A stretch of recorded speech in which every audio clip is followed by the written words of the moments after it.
Hejsa, og velkommen til instruktionsvideoen for aktiviteten ved forklaringsboden angående areal af en vilkårlig trekant.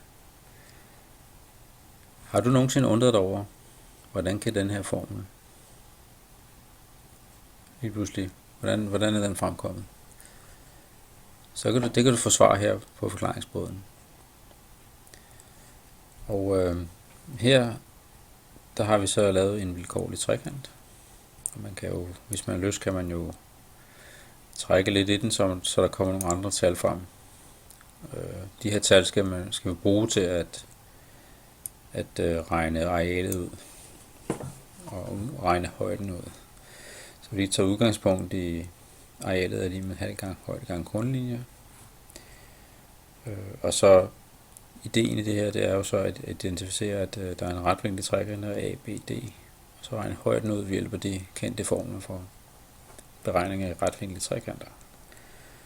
Og således at når man har højden, så kan man straks regne arealet ud fra den her formel.